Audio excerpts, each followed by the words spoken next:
For decades, humanity played by the rules. Joined the Galactic Council. Sat through endless diplomatic sessions.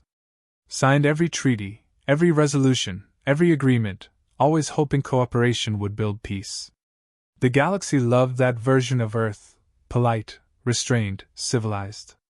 The kind that smiled through clenched teeth while its colonies were bled dry by bureaucrats and opportunists. The kind that swallowed injustice for the sake of galactic unity. The Karnari caste were the Council's favorites.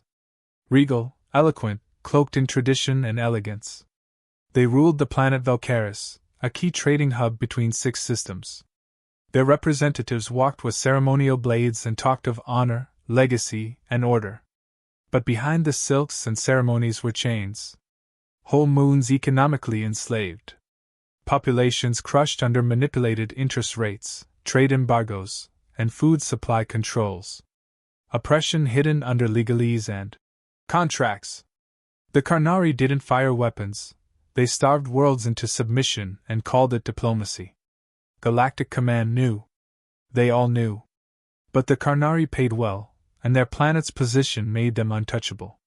Unassailable. Too valuable to criticize. Too noble to question.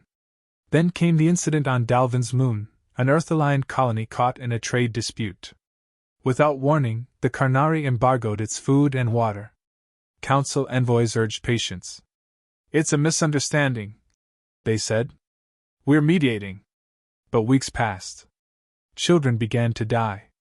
Back on Earth, something snapped. A shift happened, quiet but irreversible. No announcements. No posturing. Just a single message sent directly to the Galactic Council. "We do not talk to terrorists." That was it. 5 words. Delivered in a dead tone by Earth's ambassador. The council chamber fell into chaos. Accusations, panic, stammered appeals for clarity. Earth cut the feed mid-sentence. Galactic Command scrambled. Emergency meetings convened across the inner ring. The Karnari protested in 10 different languages, accusing humanity of disrespecting centuries of tradition. Council members issued formal condemnations. The media called it a diplomatic disaster. But Earth didn't respond. It didn't explain. It didn't apologize. And 3 days later, all communication to Valkaris went dark. Power grids crashed. Data relays stopped transmitting. Surveillance satellites went offline one by one. That was when the galaxy realized humans weren't negotiating. They were already there. The Karnari believed it was posturing. A show of strength. A tantrum from a young species too arrogant to understand how galactic politics worked. They expected Earth to come crawling back once trade sanctions kicked in. They waited. But Earth remained silent. Then, at the next emergency session, the human representative appeared. No diplomatic robe. No entourage. Just a direct link. No expressions. No pleasantries. "You've had your warnings," he said. "This isn't a negotiation." The council tried to interject. Procedures, protocols, charter laws, but the humans simply repeated it.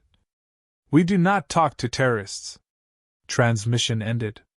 The human delegation was recalled. Embassies shut down. Council liaisons removed. Trade links severed without ceremony. Even the AI that managed interstellar shipping for Earth-origin cargo were cut off. The galaxy had never seen disengagement so complete, so abrupt. Panic spread. Valkaris demanded protection. The Karnari spoke of centuries-old traditions being violated. They paraded their golden sashes, invoking treaties and sacred vows. But no one moved. Not even the allies who had once stood beside them. Everyone waited. Alien media scrambled for updates. Some speculated Earth had collapsed into nationalism. Others said the humans were bluffing. But beneath the theories was fear. Because Earth wasn't making threats. They weren't boasting. They were simply absent. Then the footage leaked. A single transmission, origin unknown, broadcast across neutral space. No narration. No edits. Just raw video of what had been found on Valkaris. Karnari, trade camps, where children were sorted by labor value. Alien workers with neural suppressors branded into their skulls. Refugees being auctioned under terms like contract debt transfer. The kind of things the Council had always suspected but never dared confirm. Now it was undeniable. The final segment of the footage showed a human operative, his face masked, unlocking the doors of one camp. Prisoners poured out. Some fell to the ground in disbelief. One alien, shaking, just stared into the camera and said, "They came." Galactic Command went into full lockdown. The Karnari screamed for military assistance, demanding reparations. Earth didn't answer. Then came the message, short, brutal, unambiguous. "This is not a war. This is a rescue." And suddenly, every noble caste with skeletons in its closet realized what Earth had done. Not just refused negotiation. They'd redefined the battlefield. And they'd already won. They landed without fanfare. No fleets. No banners. Just precision. Human operatives dropped onto Valkyris in surgical teams, each with clear objectives. Power stations were disabled without a shot fired. Communication hubs rerouted. Surveillance arrays overwritten. Every move efficient, silent, devastating. Locals didn't even know they were free until the locks opened. The operatives avoided confrontation when they could. When they couldn't, they didn't miss. Karnari guards collapsed before they could speak. Drones deployed instantly rebuilt infrastructure, power, water, communication, all restored for the people, not the elite. Human medics tended to wounded prisoners. Engineers opened sealed food storage facilities and distributed supplies. Children who'd never seen daylight were walked out into open air by strangers in black gear who didn't say a word. What couldn't be explained was shown. Hidden tunnels filled with abducted refugees. Private databanks full of asset extractions from vassal systems. The Karnari had built their empire on organized suffering, and Earth had put a spotlight on every inch of it. The final strike was symbolic. The main broadcast tower of Valkyris, used by the Karnari for centuries to air propaganda, was hijacked. A live feed began rolling across the galaxy. One by one, survivors stepped forward. Not actors. Not rebels. Ordinary people, telling their stories. What it cost to live under noble rule. What it meant to be forgotten. Then came the voice. "This is not conquest. This is liberation." No flag was raised. No occupation declared. Instead, human operatives withdrew from every site, leaving behind tools, medicine, and unlocked systems. A transition team, made up of Valkyrian citizens, stepped forward, empowered, trained, and protected. Karnari nobles were captured alive and turned over not to Earth, but to their own victims. They faced open tribunals, with galactic media watching every moment.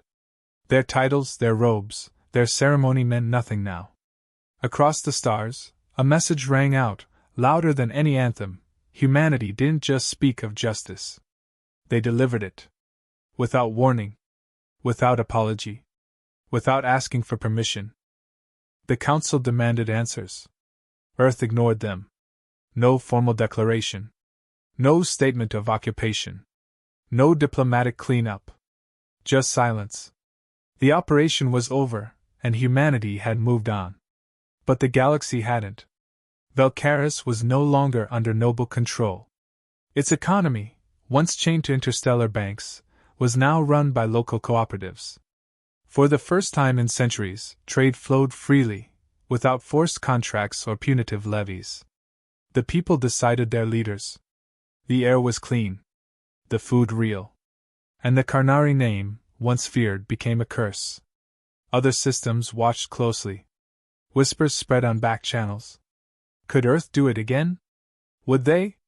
On remote moons and quiet colonies, oppressed species began to hope. Not in vague promises or future reforms, but in action. In deliverance. Rebel groups previously dismissed as criminals now cited the Valkyris intervention as proof. The humans came, they said. And they didn't ask. They didn't beg. They acted. Earth never claimed territory. Never took credit. But they kept watching. Satellites deployed silently over troubled regions. Listening. Waiting. And every ruling caste with a dirty secret began to sleep a little less soundly. The human operative whose footage went viral, still unnamed, became a symbol. Statues of his silhouette went up on liberated worlds. He wasn't a general, a politician, or a warlord. Just a man who kicked open a door and handed a starving prisoner a ration bar.